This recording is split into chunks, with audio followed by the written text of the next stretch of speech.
ಶ್ರೀ ಕ್ಷೇತ್ರ ಧರ್ಮಸ್ಥಳದಿಂದ ನಗರದ ಮೇಟಿಕಲ್ಲಿರುವ ಸ್ನೇಹಬಿಂದು ಚಾರಿಟೇಬಲ್ ಟ್ರಸ್ಟ್ನ ನಿರ್ವಹಣೆಗೆ ಶ್ರೀ ಕ್ಷೇತ್ರ ಧರ್ಮಸ್ಥಳದ ಧರ್ಮಾಧಿಕಾರಿಗಳಾದ ಡಾಕ್ಟರ್ ಡಿ ವೀರೇಂದ್ರ ಹೆಗ್ಗಡೆ 75,000 ಸಹಾಯಧನ ಮಂಜೂರು ಮಾಡಿದ್ದು, ಇದರ ಮಂಜೂರಾತಿ ಪತ್ರವನ್ನು ತಾಲೂಕಿನ ಯೋಜನಾಧಿಕಾರಿ ಪ್ರವೀಣ್ ಎಜಿ ಅವರು ಸಂಸ್ಥೆಯ ಅಧ್ಯಕ್ಷರಾದ ಮೇರಿ ಲೋಬೋ ಇವರಿಗೆ ಹಸ್ತಾಂತರ ಮಾಡಿದರು.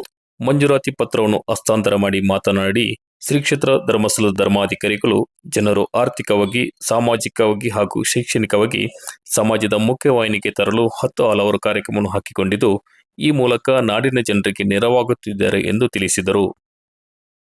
ಸ್ನೇಹಬಿಂದು ಚಾರಿಟೇಬಲ್ ಟ್ರಸ್ಟ್ನ ಅಧ್ಯಕ್ಷರಾದ ಮೇರಿ ಲೋಬೋ ಮಾತನಾಡಿ, ಶ್ರೀ ಕ್ಷೇತ್ರ ಧರ್ಮಸ್ಥಳದಿಂದ ಕಳೆದ 3 ವರ್ಷಗಳಿಂದ ನಮ್ಮ ಟ್ರಸ್ಟಿಗೆ ಆರ್ಥಿಕ ನೆರವು ನೀಡುತ್ತಿದ್ದಾರೆ.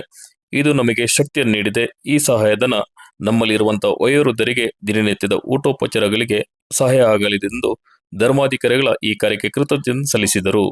ಈ ಸಂದರ್ಭದಲ್ಲಿ ಸ್ಥಳೀಯ ಒಕ್ಕೂಟದ ಅಧ್ಯಕ್ಷರಾದ ಲತಾ, ಮೇಲ್ವಿಚಾರಕಿ ಲಕ್ಷ್ಮಿ, ಸೇವಾ ಪ್ರತಿನಿಧಿ ಮಂಜುಳಾ ಹಾಗೂ ಟ್ರಸ್ಟ್ನ ಎಲ್ಲ ಸದಸ್ಯರು ಉಪಸ್ಥಿತರಿದ್ದರು. ಮೇರಿ ಲೋಬೋ ಅಂತ ನಾವು ಈ ಸ್ನೇಹಬಿಂದು ಚಾರಿಟೇಬಲ್ ಟ್ರಸ್ಟ್ ನಾವು ಶುರು ಮಾಡಿ ಸುಮಾರು 8 ವರ್ಷಗಳಾಯಿತು.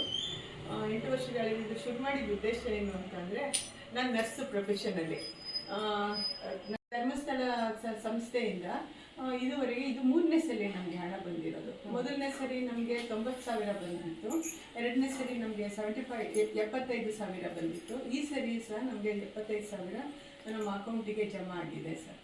ಮತ್ತು ನಾವು ಮಕ್ಕಳಿಗೂ ಸಹ ಒಂದು ಅವೇರ್ನೆಸ್ ಎಲ್ಲ ಕೊಡ್ತೀವಿ. ಅಂದರೆ ನಮಗೆ ಈ ಅಮೌಂಟು ನಮಗೆ ಬರೀ ಒಳಗಡೆಗಷ್ಟೇ ಅಲ್ಲ, ನಾವು ಹೊರಗಡೆ ಹೋಗಿ ಈ ಥರ ಸೇವೆಗಳು ಮಾಡಲಿಕ್ಕೂ ನಮಗೆ ತುಂಬ ಪ್ರೋತ್ಸಾಹ, ನಮಗೆ ಸಪೋರ್ಟ್ ಆಗ್ತಾ ಇದೆ. ಈ ಥರ ಎಲ್ಲ ನೀವೆಲ್ಲ ನಮ್ಮ ಜೊತೆಗೆ ಬಂದು ಪದೇ ಪದೇ ಮಾತಾಡಿಸಿ ನಮ್ಗೆ ಈ ಥರ ಎಲ್ಲ ಮಾಡಿದಾಗ ನಮ್ಗೆ ಇನ್ನೂ ಪ್ರೋತ್ಸಾಹ ಆಗಿ ಇನ್ನೂ ಹೆಚ್ಚಿನ ಕೆಲಸ ಮಾಡಬೇಕು ಅನಿಸುತ್ತೆ.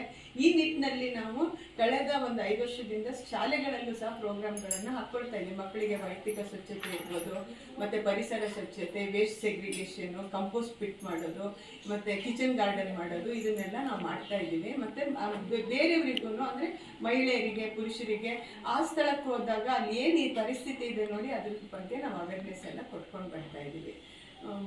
ಸೊ ಇದು ನಾವು ಸದ್ಯಕ್ಕೆ ಈ ಥರ ಕಾರ್ಯಕ್ರಮಗಳನ್ನು ಮಾಡ್ತಾ ಇದ್ದೀವಿ. ಮತ್ತು ನಾವು ಪಿಕ್ ಮಾಡೋದು ಸಹ ಅಲ್ಲಿಂದನೇ, ಅಲ್ಲಿ ಯಾರಿಗೆ ನೋಡ್ಕೊಳಕ್ಕಿರಲ್ಲ ಕರ್ಕೊಂಡು ಬರ್ತೇವೆ, ಹುಷಾರಾದ್ಮೇಲೆ ಹೋಗ್ಬೋದು. ಇದುವರೆಗೂ ಈ ಥರ ಎಲ್ಲ ನಾನು ಹೇಳಿದೆ ಅಲ್ಲ, 3 ಸರಿ ನಮಗೆ ಹಣ ಕೊಟ್ಟು ಪ್ರೋತ್ಸಾಹ ಮಾಡಿದ್ದಾರೆ. ಮತ್ತು ನೀವು ಸಹ ಬಂದು ನಮ್ಮ ಜೊತೆಗೆ ಮಾತಾಡ್ತಾ ಇರ್ತೀರ. ನಮಗೆ ನಿಮ್ಮ ಜೊತೆಗೆ ನಾವು ಹೇಳುವಾಗಲೂ ನಮ್ಗೆ ಖುಷಿ ಆಗುತ್ತೆ. ಮತ್ತು ನಿಮ್ಮಿಂದನೂ ನಮಗೇನಾದರೂ ಸಲಹೆ ಸೂಚನೆಗಳಿದ್ರೆ ಕೊಡಿ. ಮತ್ತು ಇದೆಲ್ಲ ನಮಗೆ ಸಹಾಯ ಮಾಡಿರ್ತಕ್ಕಂಥ ಪೂಜ್ಯರಿಗೂ ಮತ್ತು ಎಲ್ಲ ಸಿಬ್ಬಂದಿಯವರಿಗೂ ನಮ್ಮ ಸಂಸ್ಥೆ ಪರವಾಗಿ ಮತ್ತು ನನ್ನ ವೈಯಕ್ತಿಕವಾಗಿ ನಮ್ಮ ಎಲ್ಲ ಇನ್ವೆಸ್ಟ್ಗಳ ಪರವಾಗಿ ನಾನು ಧನ್ಯವಾದಗಳನ್ನು ಅರ್ಪಿಸ್ತೇನೆ.